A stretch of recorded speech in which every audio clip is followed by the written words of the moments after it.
So we've had a report of something that's been going on today. Yeah. With you and the law enforcement agency. So at the moment you are detained. I'm detained? Yeah, until we figure out what's going on. Thank you so much. Has been provided, okay? Yeah, you're going to put hands on me here? No, I'm not going to cuff you. No, you're putting hands on me. I've got my hand on you. Let's go to the person. No, so you're not going to go down here. You're going to stay here for. Am I? Okay, yeah. Wicked. So you're going to stay here until we figure out what's going on. At the minute you're detained. I'm detained. So you're not under arrest. Good. Until I know what I'm doing. This ain't my first rodeo, love. Okay. Can you just tell this gentleman you can't go over that I'm allowed to film in public? Me, okay? Can you tell him I'm allowed? No, I'm not going to. You got your hands on me. I've got my hands. Get your hands off me. If you continue to be aggressive, then you will be cuffed. Okay? Go on then, cuff me.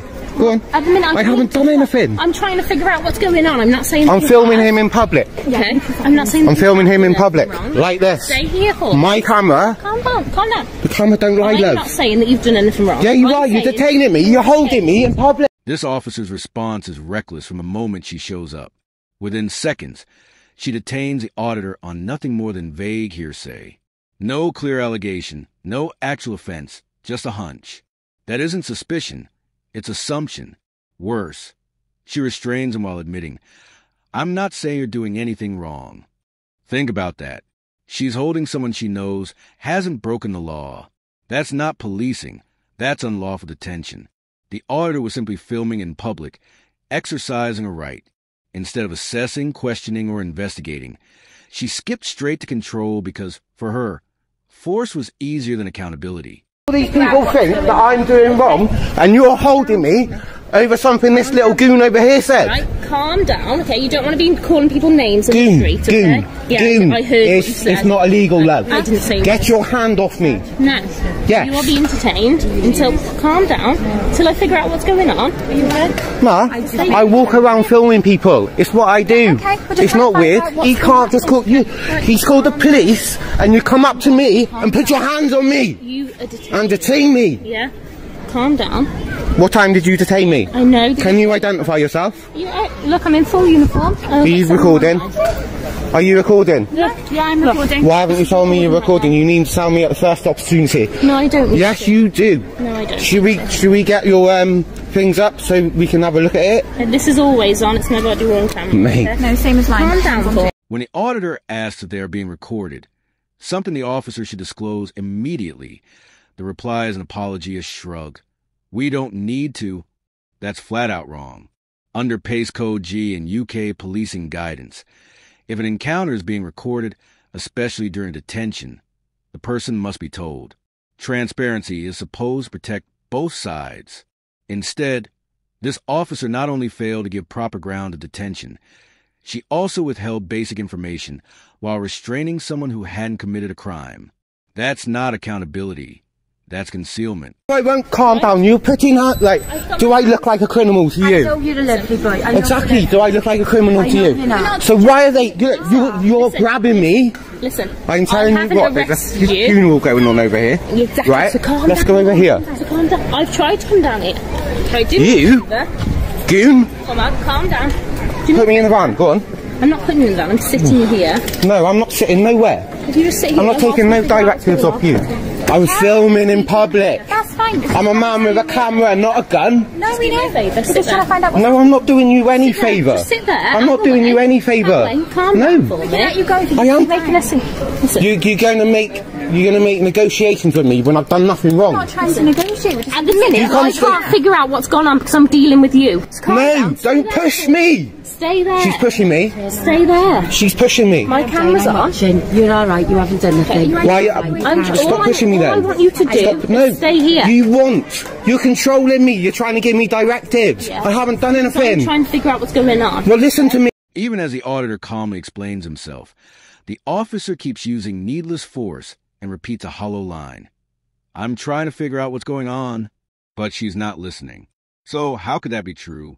You can't uncover facts by silencing someone and holding them down. It's a textbook case of confirmation bias.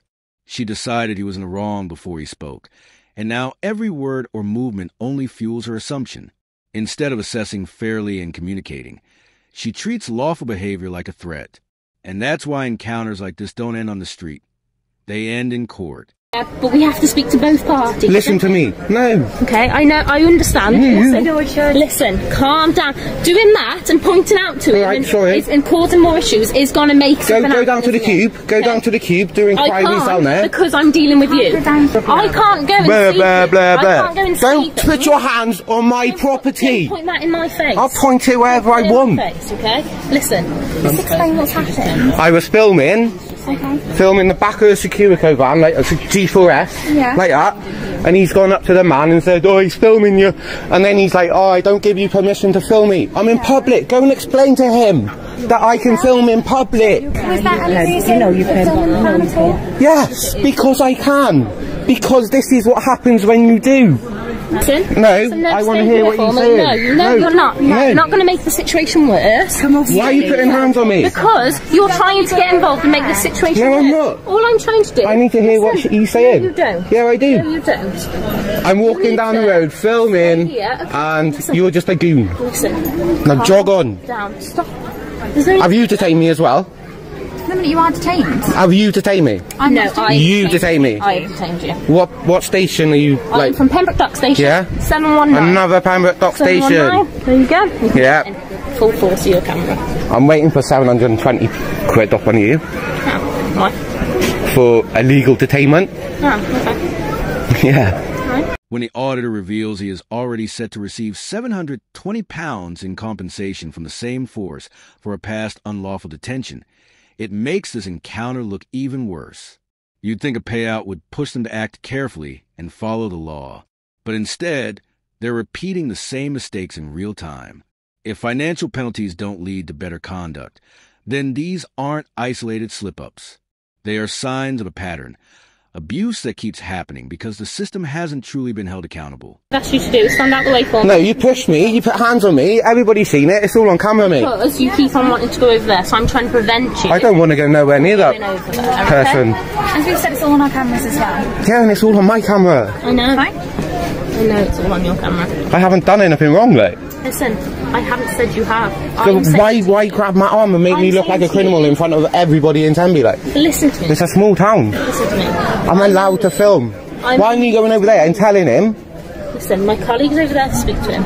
Honestly, I swear on my kids' lives, I was like filming the G4S. He said, oh, he's filming you. And then the G4S man said, oh, you can't film me in pub. You can't film me. I don't give you permission to film me. What's his job? He's in a public, and he can't tell me not to film him in public. Okay. Can he? Well, you know, you are like the same as we can't tell you to not film us. Exactly. When a G4S driver called police claiming he was being filmed, the first question should have been simple. Where is the person filming? If the answer is in public, the matter ends there because recording in public is entirely lawful. But that filter failed, and the call was treated like a crime. Officers rushed in with force and detention, never pausing to test legality. The auditor calmly explained the law, while the G-Force guard acted as if working in public somehow granted him privacy. It doesn't, and that's a hard truth. Am I, being criminalised? I haven't arrested you. You've detained me. I haven't said, yeah, but that's different to arrest. Get off my arm. We're not having this. We're not having this pulling too. Just stay here for me whilst we figure out what's going on. That's all I want you to do. All I've done is filmed in public. Okay, but because we've had a report, of what? We just need to need to what is the report? Everybody that's involved. At the moment, I'm not sure. My colleague's over there trying to get more information. I'm trying to speak to you about okay, this is what I'm trying to tell you. What was your name? Really?